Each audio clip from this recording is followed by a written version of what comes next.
আরে জামিয়াকে নিয়ে যারা মিথ্যা অপবাদ দিয়েছে, জামিয়ার যারা অস্ত্রের কথা বলেছে, আরে জামিয়ার কিচ্ছু হয় নাই, জামিয়ার শান আরো কয়েক হাজার গুণ বেড়ে গেছে।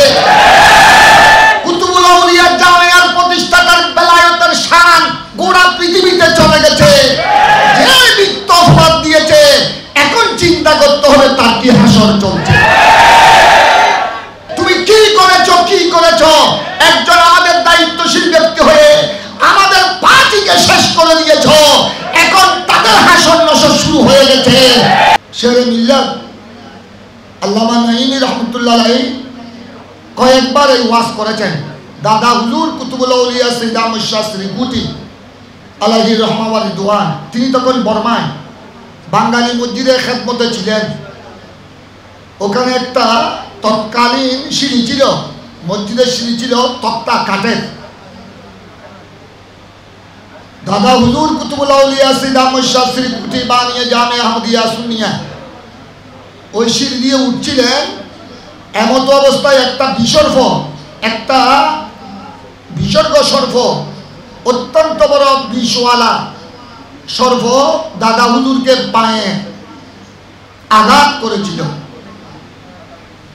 রক্ত বের হয়েছিল। দাদা হুজুর কেবলার পা মুবারক দিয়ে একটু রক্ত বের হয়েছিল।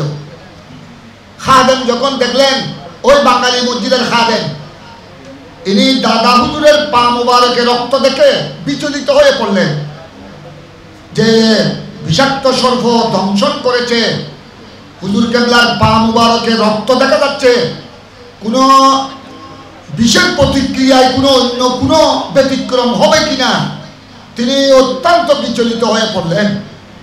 তখন দাদা হুজুর কেবলা উত্তর দিয়েছিলেন, কুতুবুল আউলিয়া সৈয়দ আহমদ শাহ শ্রীকুটি রহমতুল্লাহ আলাইহি খাদেমকে উত্তর দিয়েছিলেন যে ये न सोचो कि मुझे टक्कर मारा, पाँव में टक्कर मारा और खून निकला, मैंने तकलीफ पाया, मुझे तकलीफ मिली, मुझे दुख पूछा, ये ना सोचो अरे उस सांप का क्या हाल हुआ ये सोचो। আমাকে দংশন করেছে, ঠক্কর মেরেছে, রক্ত বের হয়েছে, আমি দুঃখ কতটুকু পেয়েছি তুমি এইটা চিন্তা করছো। আরে না না, আমাকে টক্কর মেরে ওই বিষাক্ত সর্পের কি অবস্থা হয়েছে এটা দেখো। এই কথা শুনে খাদেম তো খাদেম, উনি কুতুবুল আউলিয়ার খাদেম, গৌসে পাকের দরবারের বর্ষি, আর আমার ঘর আপনার ঘরের বর্ষি কি হ্যাঁ? আমার ঘর আপনার ঘরের বর্ষি তো সাধারণ বর্ষি, আর গৌসে পাকের লঙ্গরখানার বর্ষি জমানার কুতুব।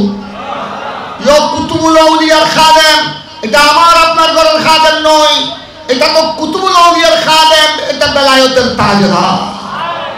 দাদা হুজুর কেবলার এই বাণী শুনে তিনি সিঁড়িঘর, কাঠের সিঁড়িঘরে ওই সর্পকে খুঁজছেন যে ওই সর্প হুজুর কেবলাকে টক্কর মেরে গেলে কোথায়। ঠিক দাদা হুজুরের যেই জুবান, সেই কথা, সেই ফসল উপরে উঠে দেখলো ওই বিষাক্ত সর্প কুতুবুল আউলিয়াকে দংশন করার পর তার হাসর নসর শুরু হয়ে গেছে। সে যেখানে দংশন করেছিল সেখানে চটপট চটপট চটপট করতে করতে সে দুনিয়ার থেকে বিদায় নিয়ে গেল।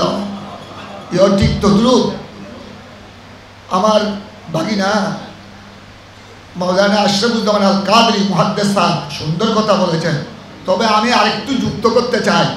আরে জামিয়াকে নিয়ে যারা মিথ্যা অপবাদ দিয়েছে, জামিয়ার যারা অস্ত্রের কথা বলেছে, আরে জামিয়ার কিচ্ছু হয় নাই, জামিয়ার শান আরো কয়েক হাজার গুণ বেড়ে গেছে। কুতুবুল আউলিয়ার জামিয়ার প্রতিষ্ঠাতার বেলায়েতের শান গোটা পৃথিবীতে চলে গেছে। যে মিথ্যা অপবাদ দিয়েছে এখন চিন্তা করতে হবে তার কি হাসর চলছে। শুধু আহলে সুন্নাত ওয়াল জামাতের অনুসারী নয়, তাদের মধ্যে যারা কিছু জ্ঞানী গুণী আছে এরা তাকে তিরস্কার করছে। তুমি কি করেছো, কি করেছো? একজন আমাদের দায়িত্বশীল ব্যক্তি হয়ে আমাদের পার্টিকে শেষ করে দিয়েছো, এখন তাদের হাসর নসর শুরু হয়ে গেছে।